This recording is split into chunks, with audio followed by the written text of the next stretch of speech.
Bah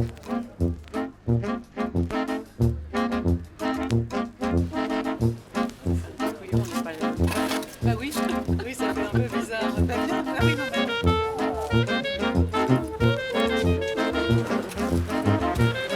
Comment on va vous appeler? Qui est Christian et qui est...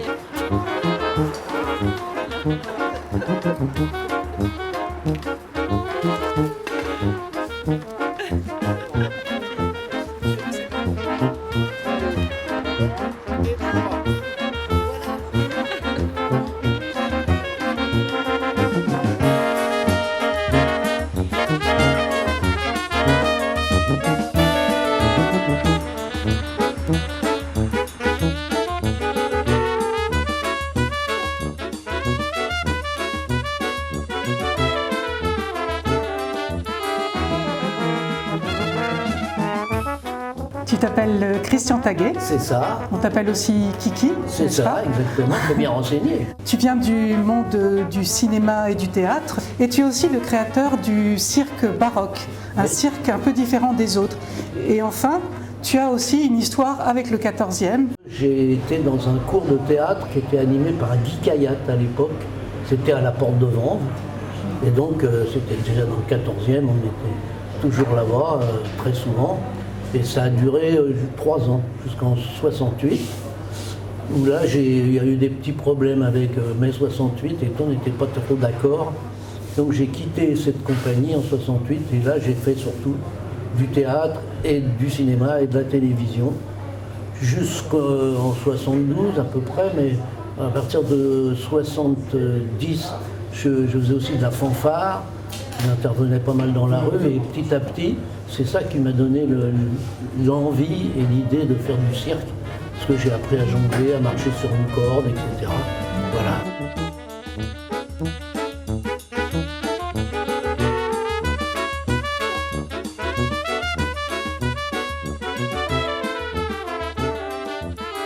On a fait le concours des jeunes compagnies en 66 avec un spectacle qui s'appelait Dans l'ordre ou dans le désordre, et on l'a gagné.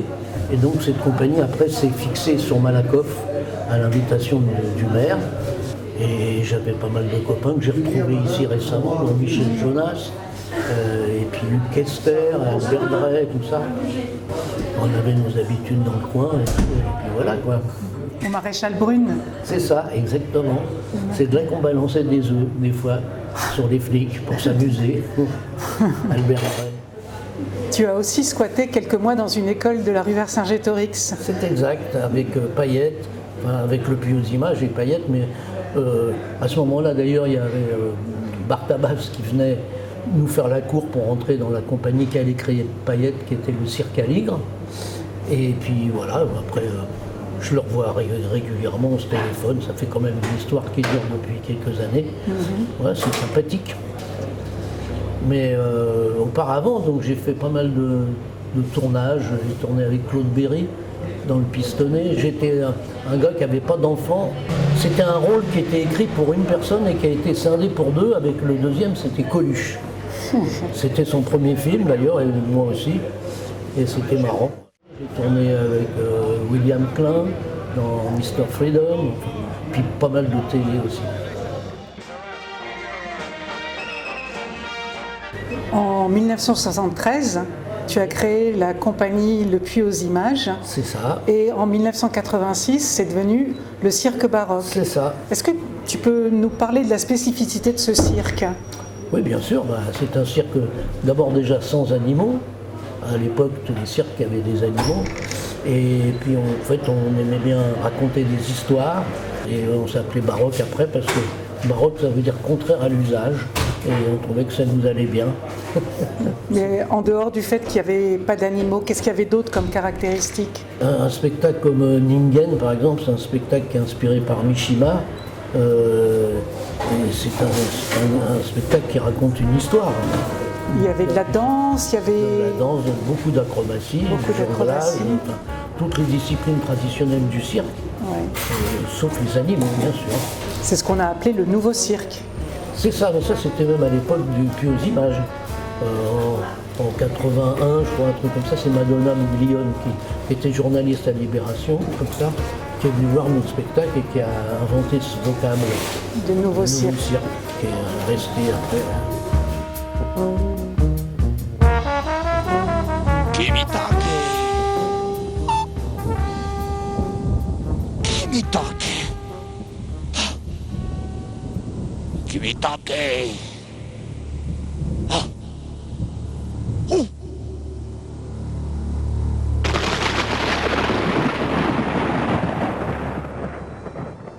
Le cirque baroque a voyagé dans le monde entier. Absolument, oui, je crois qu'on a fait tous les pays d'Europe sauf la Bulgarie, mais ensuite on est allé au Japon, en Corée, au Chili, aux États-Unis, au Canada, on est allé dans beaucoup d'endroits vraiment. C'est un cirque où il n'y avait pas de parole, etc. Donc c'est facile de tourner à l'étranger en plus. Au Japon, par exemple, j'y suis allé presque 80 fois pour faire beaucoup de spectacles de rue, parce que j'ai, parallèlement à ma carrière de directeur de cirque, j'ai aussi continué à faire le saltimbanque toutes ces années-là, et surtout beaucoup au Japon d'ailleurs. Toi, ta spécialité, c'était les acrobaties, c'est ça?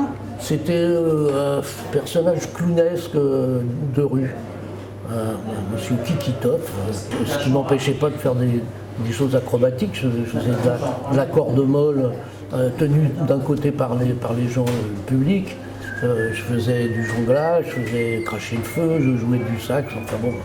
Voilà, c'était un spectacle d'une demi-heure à peu près. C'était très couteau suisse. C'est ça.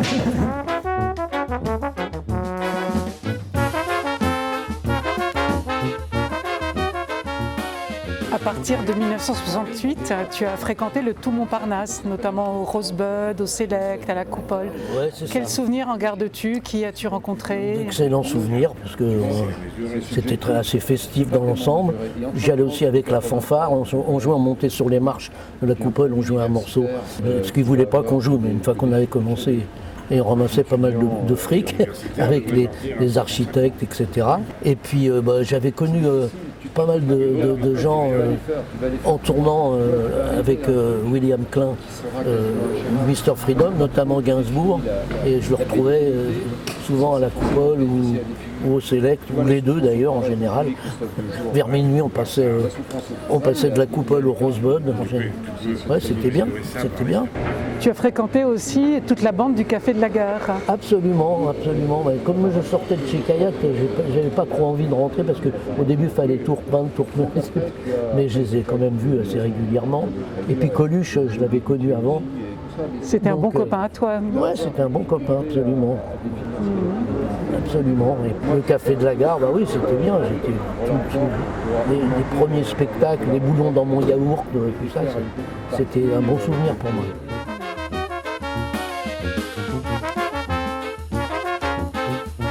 Bah voilà maintenant notre lieu favori, c'est là, C'est là. chez César et Polo. On l'appelle C'est le centre du de monde.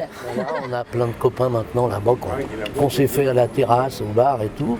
J'ai l'impression qu'on vit une petite village très sympathique, qu'on connaît tout le monde, mais au plein milieu de Paris.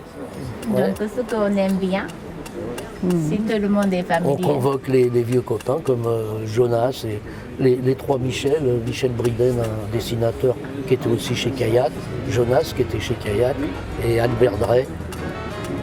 Et puis Michel Levouille qui est un autre aussi de quartier d'ailleurs.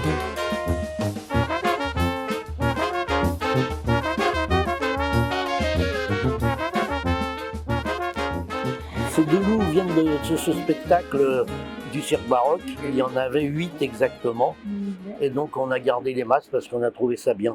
Et aussi, comme c'était le masque pendant le confinement, on était masqué avec une autre personnage. On a rigolé, faire une petite histoire aussi.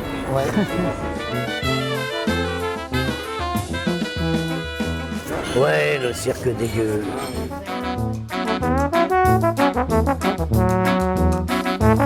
Sayonara. Sayonara. Matane, c'est mieux.